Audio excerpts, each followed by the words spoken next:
सभी भाई बहनों को और संत महात्माओं को दास का प्यार भरा धन्यवाद।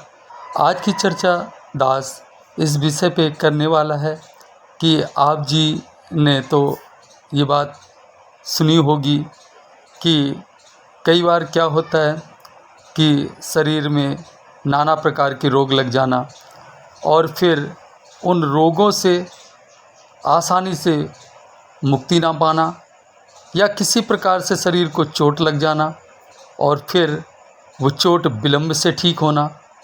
ऐसे जब कष्ट आप जी के या दास के जीवन में कभी न कभी आते हैं तो तरह तरह के प्रश्न मन करने लगता है कि हमने तो रोज़ सत्संग जाना होता है, सेवा सुमिरन करते हैं, फिर ऐसा क्यों हो रहा है, इस तरह की चोट क्यों लग गई और इस तरह का कष्ट इतने दिन क्यों लग गए, ठीक क्यों नहीं हो रहा है, इतना परेशान क्यों दास है।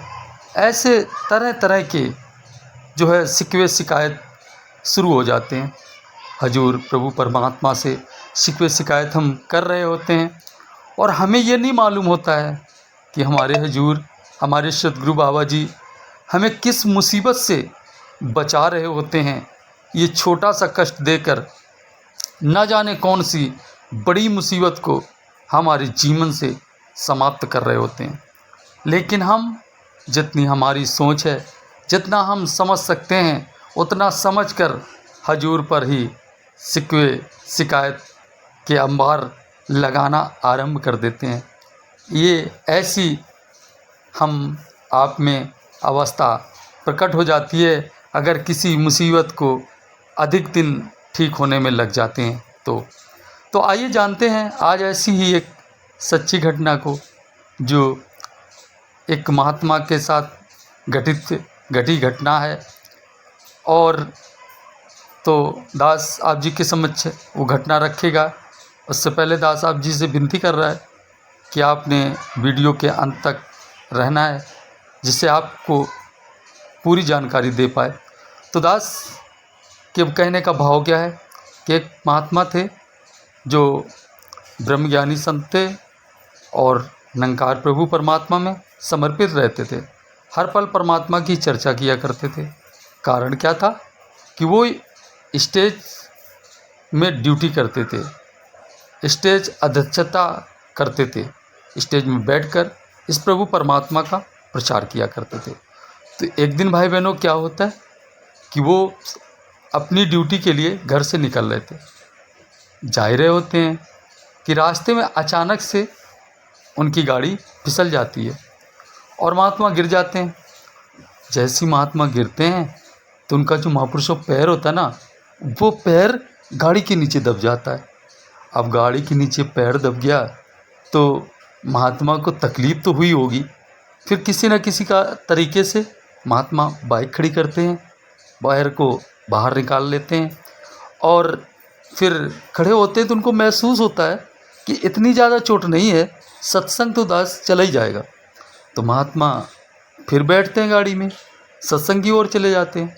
सत्संग में जाते हैं, अपनी ड्यूटी करते हैं और वहाँ पर हर तरह का भजन विचार सब कुछ बेस्ट होता है। महात्मा आराम से सत्संग का फुल आनंद लेते हैं, कोई तकलीफ़ नहीं होती। महात्मा घर चले आते हैं। घर में आते हैं, जैसे ही बैठते हैं और अपनी वाइफ से बात बता ही रहे होते हैं, अचानक से पैर में हल्का सा दर्द उड़ जाता है और फिर वो दर्द उठता ही चला जाता है, बंद होने का नाम नहीं ले रहा था। महात्मा जो परिवार वाले थे वो बोले कि ऐसा करते हैं, सुबह सुबह चलकर डॉक्टर साहब के यहाँ दिखा लेते हैं और इसका एक्सरा वगैरह उतरवा लेते हैं। महात्मा जाते हैं डॉक्टर साहब के पास और एक्सरा उतरता है पैर का। डॉक्टर साहब रिपोर्ट देखते हैं। रिपोर्ट देखने के बाद बोलते हैं बाल जैसा गैप आ गया और कुछ भी नहीं, कुछ प्लास्टर वगैरह चढ़ेंगे, दवा चलेगी, आपको आराम मिल जाएगा। महात्मा कहते हैं ठीक है। डॉक्टर साहब दवा करते हैं, महात्मा घर आते हैं, लेकिन आराम फिर भी नहीं मिलता है। महापुरुषों, उन्हें कष्ट उतना ही बना रहता है। अब महात्मा और दिक्कत में कि ये तो ठीक नहीं हो रहा है, डॉक्टर साहब कहते थे आराम मिल जाएगा, नहीं मिल रहा है। डॉक्टर के पास जाना आना लगा ही रहता था। आसपास के लोग भी घर में आते थे देखने, तो उनमें से ऐसे भी भाई बहन होते थे महापुरुषों, जो वो ये कहने लगते थे कि ऐसा करिए कि जब आपको डॉक्टर की दवा से आराम नहीं लग रहा है तो आप एक काम करिए ना हजूर, आप जाइए और किसी झाड़ फूक वाले भगत को दिखा लीजिए, क्या पता ऊपरी चक्कर हो। ऐसी बातें होने लगती हैं। महात्मा सुनते रहे लेकिन कुछ जवाब नहीं दिया, और तरह तरह के प्रश्न उठते रहे, जितने लोग उतनी बातें। और महात्मा के परिवार वाले ये बात कहकर समझाने लगे लोगों को कि भाई वो तो खुद परमात्मा निरंकार प्रभु परमात्मा की बातें करते हैं, वो झाड़ फूक पे इतना विश्वास नहीं कर पाएंगे तो वो जाएंगे नहीं। तो फिर एक दिन क्या होता है, जोन इंचार्ज महात्मा घर पे आ जाते हैं। उन्हें सुनने में मिला जैसे वो भी घर आ जाते हैं। तो वो कहते हैं कि अगर आपको इस तरह की दिक्कत हो रही है तो क्यों ना हजूर बाबा जी आ रहे हैं और हजूर बाबा जी को आप जी ने दिखा लीजिए। तो हजूर बाबा जी आते हैं, समागम होता है, महात्मा वहाँ पहुँच जाते हैं और हजूर बाबा जी के दर्शन करके आशीर्वाद लेते हैं, अपनी बात बताते हैं। हजूर बाबा जी कहते हैं जाइए ठीक हो जाएगा, और महात्मा घर आ जाते हैं। लेकिन फिर भी आराम नहीं मिलता है, तो परिवार वाले बिखरने लगते हैं महापुरुषों। कारण ये हो गया कि दवा से भी नहीं आराम मिल रहा है, और जिनकी वो प्रशंसा कर रहे थे सच्चे साहिब सदगुरु बाबा जी की, तो उनसे मिलने के बाद भी उन्हें आराम नहीं मिला। तो अब तो महात्मा का टूट जाना स्वाभाविक है, महात्मा थोड़ा टूटने लगते हैं। तो ये बात जोन इंचार्ज महात्मा जो हैं उन्हें फिर पता चलती है कि महात्मा अभी भी उनको सुधार नहीं हुआ उनके जीवन में। वो फिर मिलने आते हैं और जहाँ भी समागम था महात्मा को लेकर हजूर बाबा जी के समक्ष पहुँच जाते हैं। फिर हजूर बाबा जी से मुलाकात कराते हैं। बाबा जी का जैसे एक सिंपल सा स्वभाव है कि बाबा जी निरंकार से सुमरन करके अच्छा बोल के सबको आशीर्वाद दे देते हैं, और उस दिन भी हजूर ने आशीर्वाद दे दिया। महात्मा फिर घर आ जाते हैं।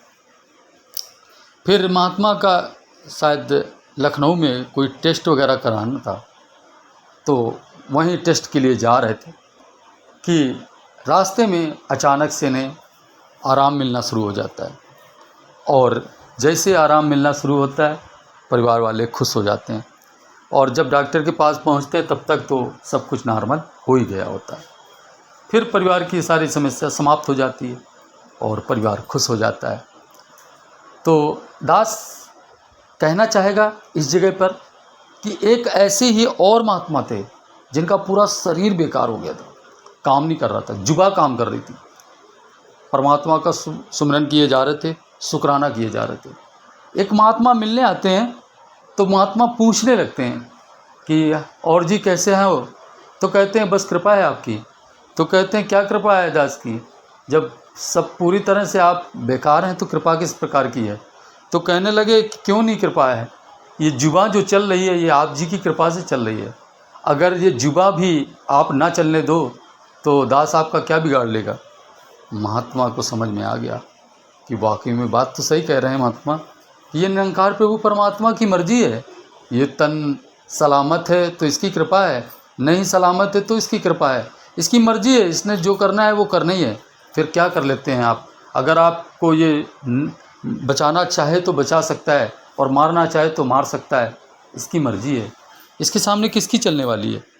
तो ये बात महात्मा के समझ में आ जाती है, और आपके और दास के भी समझ में ये बात आ गई कि प्रभु परमात्मा की मर्जी पे हम लोग चलते हैं, और ये जो कार्य कर रहा होता है हमें छोटा सा कष्ट दे के उस पल हमें बड़ी मुसीबत से बचा रहा होता है।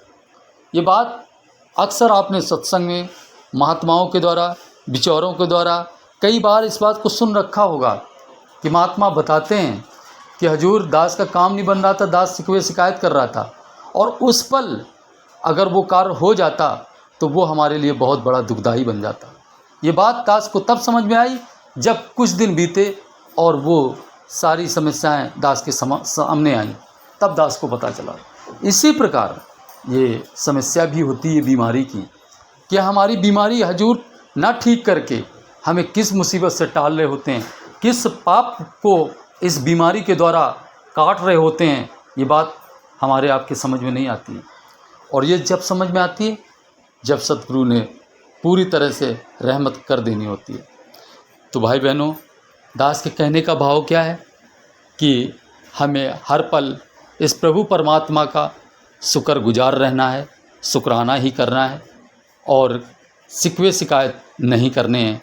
क्योंकि आप एक संत के बारे में आप जानते होंगे, महात्मा अष्टावक्र जी 8 जगह से टेढ़े मेढ़े थे, लेकिन फिर भी प्रभु परमात्मा की बातें किए जा रहे थे, प्रभु परमात्मा की चर्चा किए जा रहे थे। अगर वो भी इस तरह की बात करते कि आपने क्या हमें दिया है, 8 जगह से टेढ़ा मेढ़ा बनाया, हम किस बात पे आपका शुक्राना करें, तो वो कभी परमात्मा की प्रशंसा और चर्चा ना कर पाते। लेकिन वो फिर भी करते रहे। रीज़न क्या था? वो जानते थे कि शरीर ने जो कष्ट पाने हैं वो तो पाने हैं, जो होना है मेरे आगे पीछे के कर्मों का फल जो दास को मिलना था वो तो दास भोग रहा है। लेकिन जो अब सुमिरन करने का अवसर प्राप्त हुआ है, ये अवसर, ये मिलन की बेला हमसे अधूरी ना रह जाए, इसमें कोई कसर ना बाकी रह जाए, तो महात्मा लगे ही रहते हैं अपने प्रभु परमात्मा का शुक्राना करने में और सुमिरन करने में, इसका एहसास बनाए ही रखते हैं। तो दास के कहने का भाव क्या है? दास ने उस कहानी से, दूसरी कहानी से और तीसरा महात्मा अष्टावक्र जी की बात को रखकर दास ने पूरी तरह क्लियर करने का प्रयास किया है, क्लियर भी किया है कि हजूर बाबा जी ने हमें, जो हमारा काम नहीं हो रहा होता है उसमें मात्र रीज़न इतना होता है कि हजूर हमें किसी बड़ी मुसीबत से बचा रहे होते हैं, उसमें हमें शिकवे शिकायत नहीं करनी है, केवल हमें शुक्राना करना है। ये परमात्मा है, इसमें शक करने की कोई आवश्यकता नहीं है महापुरुषों, बस हमें हजूर का शुक्राना करना आ जाए, ऐसी हमें हजूर बाबा जी से ये प्रार्थना या अरदास करनी है कि हे मेरे सच्चे शहंशाह, हर पल तेरा एहसास दास के जीवन में बना रहे और हर पल तेरे शुक्रगुजार में जीवन जीता रहे। तो अंत में दास और शब्दों का सहारा न लेते हुए बस यही कहेगा कि सुख सारी दुनिया के पादों मेरी झोली बिच, फिर भी मिलाए रखना संतादी टोली बिच। सबका भला करो भगवान, सबका शब्द हो कल्याण, प्यार से कहिए प्यारियों धन निरंकार जी।